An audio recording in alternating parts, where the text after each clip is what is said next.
Please give a very warm welcome for Jim O'Grady.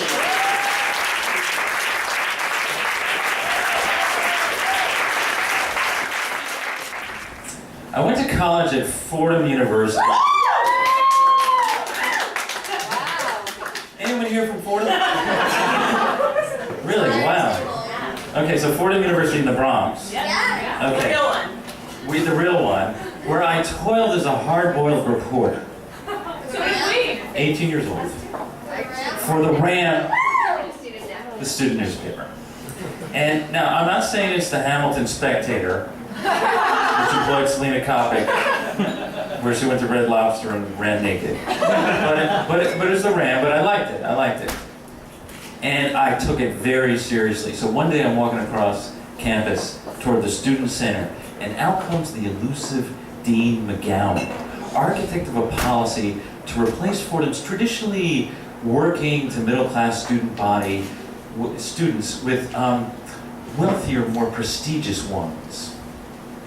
So I go up to the dean, and I whip out my reporter's notebook, which I always carried with me. And I said, Dean McGowan, is it true that Fordham intends to raise tuition above the inflation rate? And if so, wouldn't that be a betrayal of its mission? And he looks at me like, who are you and why are you talking? And then he starts to speak. He says, listen, punk. And then right then a blur comes out of the corner of my eye, which becomes a figure standing next to me in a Lone Ranger's mask, holding a cream pie, which becomes the guy right here mashing a cream pie into Dean McGowan's face. And then runs away. And now, the dean is covered with cream. So I give him a moment. And then I say, Dean McGowan, would you care to comment on this latest attack? And he says, yes, I would care to comment. Fuck you. Doesn't matter. I've got my scoop. Scoops. Nice thing. I've got my scoop. I've got a real scoop. I run back to the newsroom and I find the editor of the RAM. He's a senior. I'm a freshman. He's a senior. He's this big, intimidating guy. His name is Jim Dwyer. He will go on to win a Pulitzer Prize. That is true. I go up to him and I tell him what just happened. I give him my scoop and he goes, Dean McGowan. The guy's a dick. Write it up. So I run off. I sit down at a typewriter, and now ask your parents what a typewriter was. A typewriter, and I'm banging on my story, and I know it's good, and then I start to make it better by adding an element of embellishment. And now, as you know, journalists have a phrase for this. They call it making shit up. And they frown on it. Doesn't matter. I had a scoop. So the first thing I did was I gave the figure a name. I called him Pieman, capital P, capital M. And I described him. I said he was a cape-wearing masked avenger. Although in fact he had been capeless. And I said that as he fled the scene, he clicked his heels in rakish glee. And I gave him a catchphrase in Latin. Because Catholics love Latin.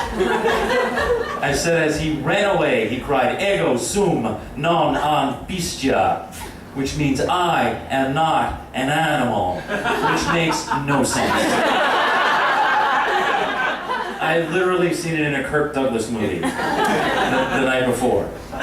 So I finish up my story, I bring it to Dwyer, hand it over, he reads it and goes, Pieman?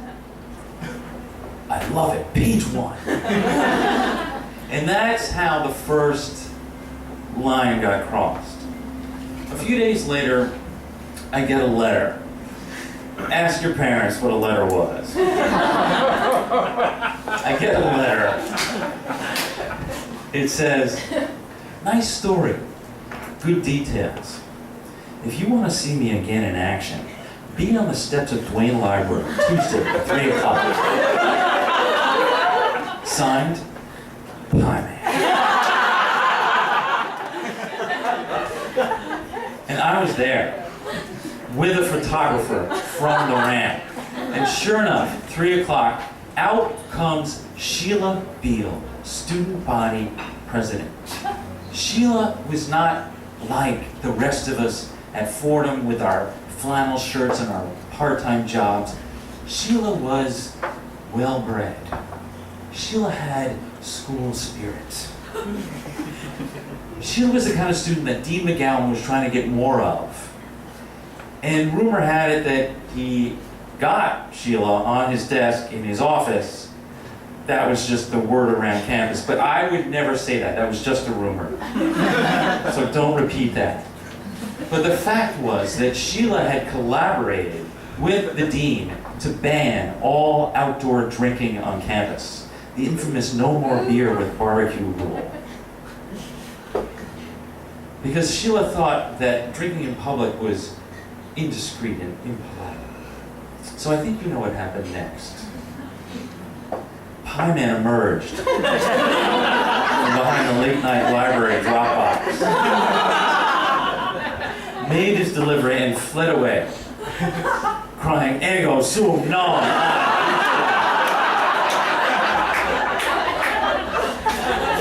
Or at least that's what I said in the newspaper the next day. My story ran with a giant photo of Pieman, cape flowing behind him, doing this. And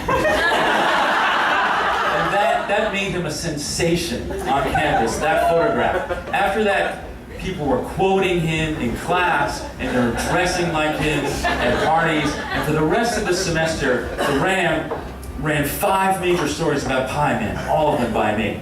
So the semester is just about over. It's a Friday night. I go to an off-campus bar on Fordham Road. And I walk in, and as I'm walking in, I notice out of the corner of my eye, Angela from my Brit Lit class. And now Angela and I have been flirting for 2 months. Or I have been flirting with her. And with such nuance that there was a question as to whether she knew I existed. So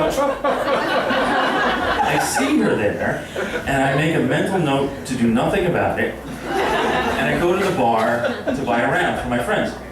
And as I'm standing there, there's a tap on my shoulder. And I turn around and it's Angela. And she says, "Jim, I was just talking to my friends. And we were wondering how it is that you always know when Pieman is going to hit, when and where. And we were wondering, are you Pieman?" And I knew by the way she asked it, I knew that if I said yes, she would have sex with me. And wasn't I really Pieman?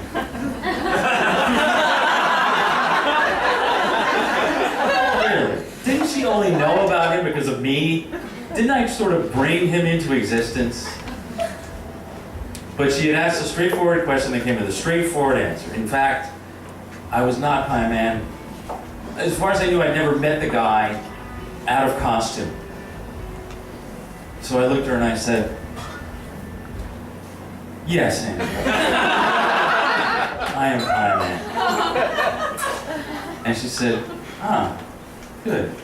I was hoping you'd say that. Now buy me a beer. Tell me all about it. Thank you."